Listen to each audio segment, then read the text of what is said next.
In this video, I will show you my city, Nairobi.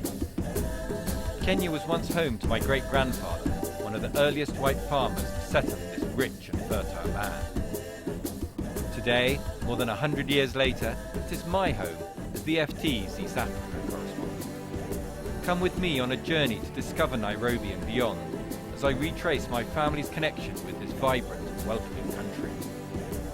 Along the way, I'll show you the city's easterly neighbourhood, also known as Little Mogadishu, thanks to the preponderance of Somalis, introduce you to some of Kenya's new tech entrepreneurs, talk to one of the country's longest-serving expatriates, and get up close and personal with some of the local wildlife.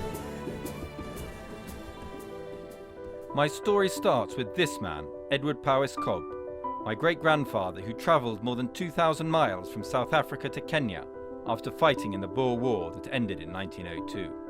During his 5 decades in Kenya, he farmed tens of thousands of acres, both in the hills northwest of Nairobi and on the coast.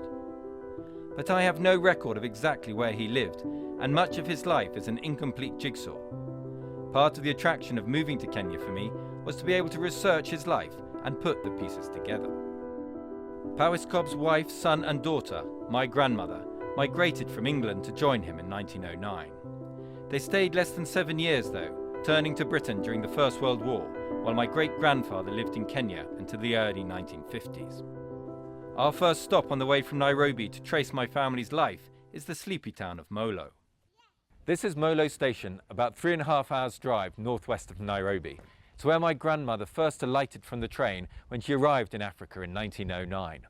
Her father had arrived several years earlier and built a farm about 12 miles away up on the ridge there. But it is where her 7-year adventure in Kenya began. Molo used to be on the British-built rail route from Nairobi to Kisumu, but the service was halted 3 years ago. With financial and technical help from China, Kenya is building a new railway from the Indian Ocean to Nairobi and beyond to replace the British-built one. There are no plans yet to extend it to Molo, so I am unlikely to be able to retrace my grandmother's journey. After a couple of further stops in Molo, we eventually arrive in Keringet, where the hunt for Powys Cobb's home leads us to a meeting with John Kirui, a 90-year-old who claims he knew Powys Cobb and where he lived in the area. I was doubtful, but we followed John's directions and found the house he believed had been my great-grandfather's. After an hour of suspense-filled uncertainty, we tracked down the owner, who assured us our search was at an end. I found it hard to believe considering how few clues I had started with, but we had struck the jackpot and completed a significant part of my Powys Cobb jigsaw. This house was built by my great-grandfather in the 1950s. The current owner tells me that he also lived on this site before the First World War with my grandmother and her brother and their mother. This is where he began his life and career in Kenya. While Keringet is still extremely laid back, Nairobi is quite the opposite. Since Kenya's independence from Britain in 1963, the capital has ballooned from a population of less than 300,000 to at least 12 times that figure. In addition to being the centre of East Africa's largest economy, it is the regional hub for many multinationals. Some companies, like America's GE, have their continental bases here, and the UN has the global headquarters of 2 of its agencies in the city's leafy northern suburb of Gigiri.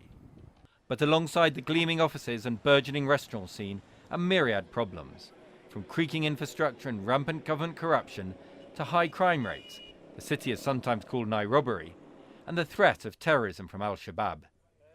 This Islamist militant group based in neighbouring Somalia sent shockwaves well beyond the city that are still being felt when it stormed the Westgate shopping centre in 2013. Nairobi is also home to Kibera, one of Africa's largest slums. For many people, even the price of a bus fare is beyond their means. And so, every day, the city witnesses what I have dubbed its Great Migration. Tens of thousands of people walking up to 10 kilometres to work and back home. Patrick Walker has lived and worked in the city as a surveyor and property developer since 1959, when the tarmac road stopped at the city boundary. Amongst the numerous changes Patrick has experienced is the rise in price of a prime acre of Nairobi land. He says it has jumped from $2,000 to $2 million as the pace of development has accelerated. But he stresses the tide of humanity marching into the city each day is not resentful of the wealthier residents. The attitude here, it's the refreshing one. When they see the man in the Mercedes, the immediate emotion was, I want one too. It isn't that old stale English socialist attitude which said, if he can't have one, if I can't have one, he can't have one. I think here there is ambitious all the way up. I think success is admired. I don't think there's any wish to pull down the successful.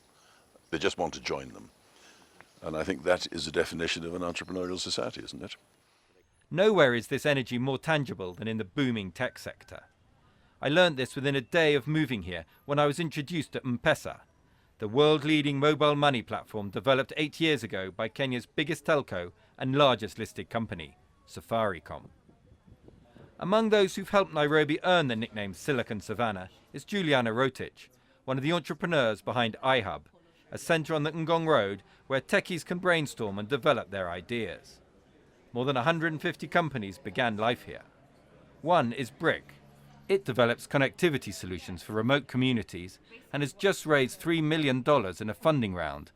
Juliana, who helped develop the company, says Nairobi has changed beyond belief since 2008, when the government first recognized the importance of developing online infrastructure. It's a place where if you have an idea for a company that can solve a need or provide a service, it is actually possible. It's not something that is beyond reach. It was beyond reach in 2007 because how are you going to build an online-based company when people can't even get online? If the only way to get online was with an edge or GPRS connection, it wasn't even possible. But now, e-commerce, apps to order food or apps to order like Sendi, which you can send packages or get a boda rider, a motorcycle taxi rider to come and pick up a package and deliver it. Those are things that are a reality now. So basically what I'm saying in a nutshell is it's a place of possibility. Juliana is not surprised, however, that Nairobi has become such a centre of innovation. The dynamism is actually partly because of the openness and the environment. By and large, there is freedom of speech here, and there's freedom of association and there's freedom of collaboration. And there's dynamism cannot happen in a place where things are stifled. So it can be an example to other regional countries as to why openness is actually a good idea. But the enterprising spirit of this city is not confined to laptop-tapping dreamers and smart new offices. It can be found in some of the most vibrant and chaotic neighbourhoods too. Eastleigh is as vital an economic artery as any of the skyscraper-lined boulevards in the centre of town. This bustling area, which is only just starting to enjoy paved roads, is where the largely Somali community trades anything and everything from around the world, according to the local MP, Yusuf Hassan, whom I first met 16 years ago, when I was reporting on the crisis in East Timor, and he was working for the UN. When Yusuf was running for Parliament 3 years ago, he survived an attempt on his life when a bomb was detonated outside an Eastleigh mosque. Several people were killed, and Yusuf needed multiple operations in order to walk unaided. He insists the security situation in Eastleigh is much better now, saying there's not been a serious attack in the neighbourhood for 18 months, and that a British government advisory against all but essential travel to the area is misguided. Indeed, he says, Eastleigh is the place to go in Nairobi to get good value for money. Even foreign diplomats surreptitiously sneak in to shop. If you want to buy anything at a wholesale price, at a bargain price, you come here.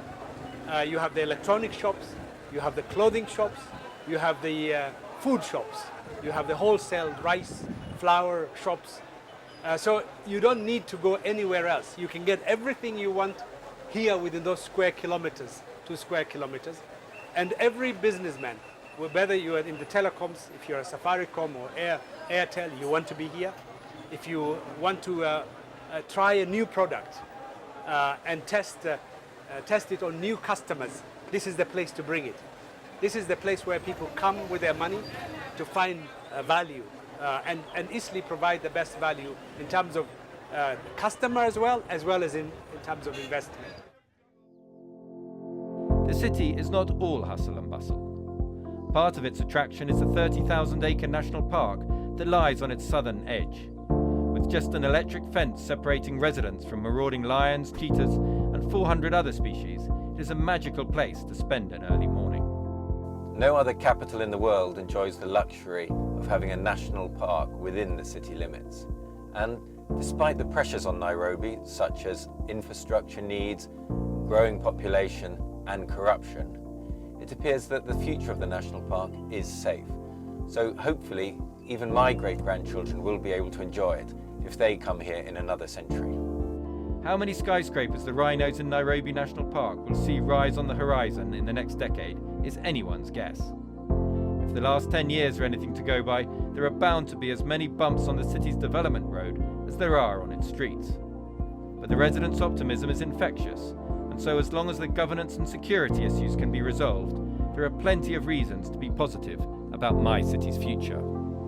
John Aglionby, Financial Times, Nairobi.